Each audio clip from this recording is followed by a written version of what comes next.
Kembali bersama kami, Pemprov DKI Jakarta mulai mengaktifkan kawasan Kota Tua pasca revitalisasi lewat acara Festival Batavia Kota Tua. Acara yang dimulai kemarin dan dibuka Gubernur DKI Jakarta Anies Baswedan bertujuan untuk memperkenalkan kawasan Kota Tua sebagai ruang ketiga.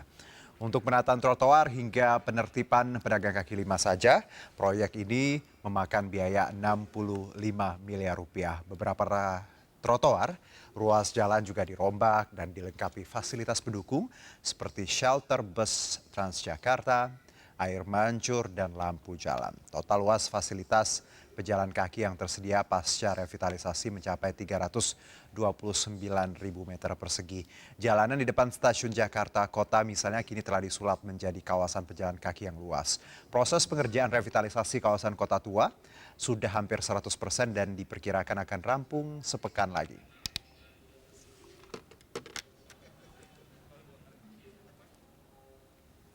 Ya, proyek revitalisasi Kota Tua ini berawal dari dekret Gubernur Ali Sadikin di tahun 1972 yang menjadikan Kota Tua sebagai situs warisan. Pada 93, Suryadi Sudirya menetapkan 93 bangunan di kawasan Kota Tua sebagai cagar budaya. Namun pada 2013 di bawah kepemimpinan Joko Widodo, penunjukan konsorsium swasta dilakukan untuk bekerja sama dengan Pemprov DKI. PT Pembangunan Kota Tua Jakarta atau JOTRC ditunjuk sebagai pelaksana pengembangan Kota Tua sebagai zona ekonomi khusus. Proyek ini terus dikonkretkan Basuki Cahayapurnama atau Ahok sampai 2017. Ya, 5 dekade 10 kepemimpinan gubernur proyek revitalisasi Kota Tua Jakarta akhirnya selesai. Pasca revitalisasi, Gubernur DKI Anies Baswedan menginginkan kawasan tersebut menjadi jantung baru wisata dan ekonomi Jakarta. Kita akan membahas dengan pengamat tata kota, ada Kang Yayat Supriyatna yang sudah tersambung bersama kami melalui Zoom. Assalamualaikum, kumaha kabar ya Kang? Alhamdulillah. Iya, akhirnya kita ketemu lagi. Berapa bulan nih ya kita tidak bicara kota perkotaan ya? Sehat ya Kang? Lelah kita dengan berita-berita Betul berat. sekali Kang. Hari ini saya agak refreshing juga sih dialognya. Kang Yaya, kalau bicara kita tahu ini revitalisasi Kota Tua tadi dijabarkan bagaimana menghabiskan kurang lebih 65 miliar rupiah, Ya. pejalan kakinya diperluas, ada shelter, ada air mancur. Secara general dulu, Anda melihat gagasan ini dan aplikasinya seperti apa? Ini menarik Hmm, ya. hmm, Masa lalu Jakarta untuk masa depan Jakarta. baik. Jadi masa lalu itu adalah modal sejarah Mhm, ya. Dan dia menjadi kekuatan bagi masa depan kota. Karena kota masa depan tanpa sejarah masa lalu, kita kehilangan makna, mhm, esensi sebuah kota. Karena kota itu ditandai dari awalnya, di mana dia mulai tumbuh kembangnya, baik. di mana pusat kegiatan utamanya. Mhm, Dan Jakarta beruntung memiliki kota tua di mana sejarah akar pertumbuhan kota dimulai dari sini. Dan yang menarik adalah dia saat ini bisa menjadi living monument, baik. ya, budaya bangunan yang hidup. Tapi untuk sampai ke sana, maka kita perlu mendorong adanya upaya-upaya menghidupkan kawasan ini dengan kegiatan-kegiatan dari masyarakatnya. Jadi ibaratnya Mhm, kawasan ini harus ada yang merawat baik. dan harus ada yang mampu menjaga, memelihara dan mengembangkan ke depan. Bukan sekedar ruang publik Mhm, tanpa makna. Makna utamanya adalah mengembalikan masa lalu sebagai kejayaan di masa depan. Itu oke. kata kunci yang menarik itu. Mhm, mhm.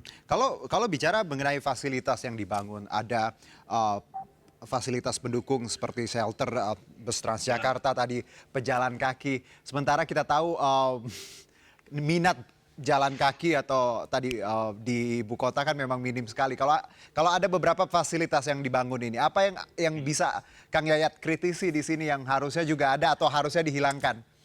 ya, yang menarik Nah, adalah begini. Ini upaya membentuk atau reformasi struktur. baik. Apa itu reformasi struktur? Dalam konteks pelayanan kota. Selama ini paramida kita itu terbalik.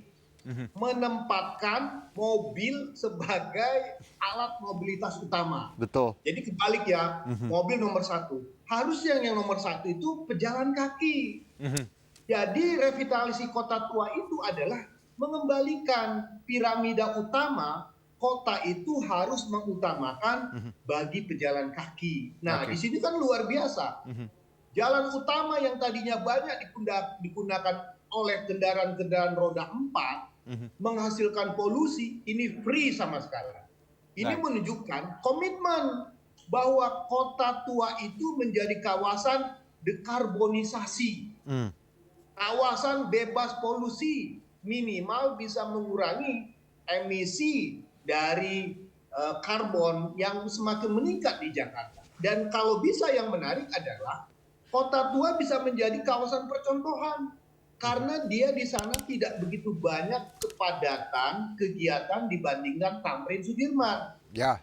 Kawasannya kalau sudah menjadi ruang pejalan kaki, otomatis orang akan berpikir, kalau saya bawa kendaraan pasti tidak difasilitasi. Sudah difasilitasi oleh nanti ada MRT. Ya. Nanti ada, kalau kereta api sudah ada, ya kan? Ya, betul. Kemudian ada Transjakarta. Jadi orang berpikir, kalau ke kota tua, saatnya meninggalkan kendaraan pribadi. Karena kalau dengan adanya integrasi, fasilitasi dalam konteks ada nanti KRL, ada Transjakarta, ada MRT, makin komplit lah bahwa zona ini adalah zona surganya para pejalan kaki. Jadi sebenarnya kawasan kota tua yang sekarang ini sudah mengakomodir ya, Kang Yayat tadi untuk pejalan kaki. Orang-orang tadi kalau mau ke sana harusnya sudah berpikir bahwa tidak perlu membawa kendaraan pribadi ya, karena kita punya Transjakarta, kereta tadi ya. Ya. Kalau terkait dengan pedagang kaki lima, ini juga penataan untuk pedagang kaki lima. Apa yang bisa Anda kritisi di sini? Ya, memang yang menarik di sini adalah sesudah dan sebelum. Sebelumnya itu PKL-nya banyak di mana-mana. Betul. Dagangnya ala kadarnya, tempatnya kurang representatif. Baik. Kalau sudah bagus, maka harus ada upaya penataan tempat yang lebih representatif, lebih bersih, lebih tertib, lebih terbuka, dan lebih teratur. Karena apa? Tempat bagus, kemudian cara mendagangkan, ya, artinya kulinernya, penataan ininya, asal tidak itu akan menjatuhkan. Karena bukan apa-apa, kekuatan kita adalah menarik para pejalan kaki, menikmati suasana lingkungan kota tua, dan di ujungnya itu adalah membeli atau mendapatkan layanan dari UMKM. Baik. Apakah itu souvenir, makanan, kuliner, atau merchandise yang lainnya gitu kan. Nah, disinilah menurut saya upaya kita itu adalah harus memperhitungkan di mana spot-spot UMKM itu atau PKL itu. Dan diingat, harus dihitung daya tampung dan daya dukungnya. Jumlahnya diatur. Khawatir kalau jumlahnya tidak diatur, begitu banyak pengunjung, muncullah dadakan-dadakan ini. Jadi kata kunci untuk menata PKL-nya, UMKM, dan lingkungan ini adalah kelembagaannya, pengelolanya, siapa yang menjadi estate management yang mengatur tempat itu menjadi lebih tertib. Apakah perlu ada park ranger gitu ya, atau satpol PP, itu perlu juga mengajarkan bahwa tempat yang rapi harus didukung dengan budaya baru yang lebih rapi. Baik, ini terkait dengan tadi, kalau Anda melihat bahwa tempat yang rapi harus didukung dengan budaya, culture, agar paradigma juga berubah ya, agar memang ini nggak cuma 1 bulan atau 2 bulan setelah diresmikan seperti rapi. Karena beberapa proyek kan seperti itu biasanya. Nah, kalau Anda lihat di Jakarta, ketika ada satu kawasan dibangun ya, let's say kita lihat bagaimana Sudirman, Duku Atas ya. Ini kan ruang publik yang bagus sekali fungsinya, dekat stasiun. Tapi akhirnya berubah menjadi satu titik di mana kerumunan seperti itu, yang banyak juga fasilitas yang akhirnya terbengkalai dan rusak. Apa yang kita bisa pelajari dari kawasan yang sudah ada, yang akhirnya peruntukannya bisa tadi tidak sesuai dari awal, agar kota tua ini tidak seperti yang sudah-sudah Kang Yayat? Ya, Aha. di sini kita harus belajar dari Eco Park Tebet. Oh ya, Eco Park Tebet Eco ya. Park Aha. Tebet tuh bukan main, luar biasa desainnya, Oke. tempatnya. Ya. Kemudian dia menjadi viral. Mhm. Begitu viral, pendatang bertambah banyak, parkirnya tidak bisa teratur, sampahnya bertambah. Ya. Ingat loh, wisata zaman sekarang itu adalah wisata sambil update status. Oke. Kemana-mana orang, Mhm. kalau berwisata itu, misalnya datang ke kota tua, pasti dia memviralkan posisi dia di mana. Mhm. Nah, begitu kota tua menjadi viral, karena tempatnya bagus, kemudian suasananya nyaman, itu mau tidak mau orang pasti akan datang. Oke. Nah, pertanyaannya, ketika jumlah semakin banyak, itu bagaimana nanti persoalan sampahnya? Ya. Kemungkinan besar, mungkin ada yang datang tidak naik angkutan umum, bawa mobil, bawa motor, bawa semana. Kemungkinan besar ada parkir liar. Nah, kemudian juga yang tidak kalah pentingnya, tempat ini kalau malam jangan jadi kawasan remang-remang. Ya, kita khawatir Oke. kalau dia jadi transaksi yang lain-lain ya kan. Ya. Nah, maka saya mengatakan upaya yang paling sensitif adalah menjaga kawasan ini di malam hari. Ingat, kawasan kota tua ini bisa menjadi kawasan mati di malam hari. Kenapa? Karena tidak ada perkantoran, tidak ada permukiman, tidak ada perumahan di kawasan tersebut. Nah, pertanyaannya, kalau sudah sepi atau tidak ada aktivitas di malam hari, maka aspek-aspek yang mungkin perlu kita cegah adalah potensi misalnya ada kerawanan sosial, gangguan keamanan, ada penyakit sosial. Maka otomatis tempat yang bagus jangan kita cemari ya, cemari dalam arti persoalan kebersihan, ketertiban, ya, kerapihan, kemudian keamanan dan kenyamanan, khususnya nanti di malam hari.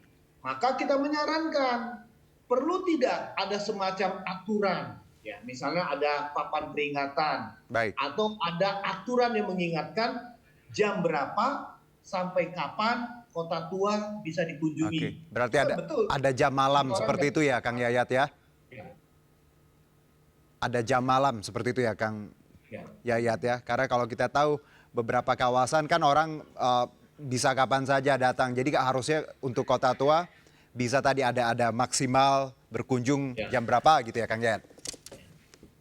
Ya, jadi kalau seperti itu orang yakin kota tua itu 24 jam atau tidak? Kalau 24 jam itu diatur karena bagaimanapun kawasan ini harus dijaga ketertibannya. Jam operasional jam berapa? Ada petugas yang berkeliling. Kemudian yang menarik begini, kawasan kota tua sekarang sudah terintegrasi dengan stasiun, dengan Transjakarta. Dia menjadi zona-zona yang sangat terbuka, sehingga tidak ada sekat, tidak ada pembatas antara layanan sosial dengan posisi kawasan. Dan kemudian di situ juga ada aktivitas perbankan, ada aktivitas lain yang kemungkinan besar pun bisa menjadi satu dinamisator bagi pertumbuhan kawasan. Mungkin suatu saat destinasi wisata ini bukan sekedar destinasi kota tuanya, tapi juga menjadi destinasi festival budaya, festival ekonomi, atau festival seni lainnya lah. Sehingga kekuatannya adalah bagaimana membangun kota tua ini menjadi ikon pemersatu Jakarta. Baik. Kang Yayat, satu terakhir mungkin singkat saja. Selain kota tua, ada potensi lain, titik lain yang di Jakarta yang bisa serupa atau yang memang belum digali potensinya? Banyak sekali. Pertama begini, ini kan revitalisasi bertahap ya. Pertama satu, kita sudah merevitalisasi kawasan di Eco Park misalnya di Tebet, kemudian kota tua. Kita harusnya bisa merevitalisasi misalnya sekali lagi Taman Ria Senayan itu yang sudah agak drop ya, itu dia mati. Atau merevitalisasi beberapa pusat-pusat kegiatan ekonomi yang ada di beberapa wilayah. Khususnya pada taman-taman yang mengalami degradasi penurunan fungsi. Kemudian juga bisa mengembangkan ada namanya Taman Betawi di wilayah Serengseng misalnya kan. Nah, tapi pertanyaannya kawasan-kawasan itu kalau mau tumbuh berkembang, dia harus didekatkan dengan fasilitas public transport. Oke, Mudah dikunjungi, oke. mudah didatangi, dan satu kata kuncinya, sebaiknya harus free, gratis. Yes, karena ya tadi affordable ya. Kalau semakin affordable, semakin terjangkau juga semakin baik Ya. sebenarnya. Karena kita tahu wisata juga kalau agak mahal, orangnya juga Makanya saya ya bandingkan dengan puncak. betul. Kenapa puncak itu bisa ratusan ribu Ah, orang datang setiap 1 minggu? aha, Karena puncaknya free, kecuali oke, kalau makannya. Nah, betul. kota tua atau tempat lain kalau free itu akan lebih bagus bagi warga Jakarta. Baik, Kang Yayat, terima kasih atas waktu dan insight ya. Kita doakan ini revitalisasi Kota Tua punya banyak manfaat untuk warga Jakarta dan semoga mentalnya juga dibangun ya, Ibu Amin Betul. warganya karena percuma kotanya modern tapi mental perilaku Betul. ya harus maju juga. Terima kasih Kang Yayat Ya, Supriyana, pengamat sama-sama Mas tata kota. Gundul. Wassalam, salam sehat. Salam sehat selalu. Kami jeda terlebih dahulu tetap di MNC News Now.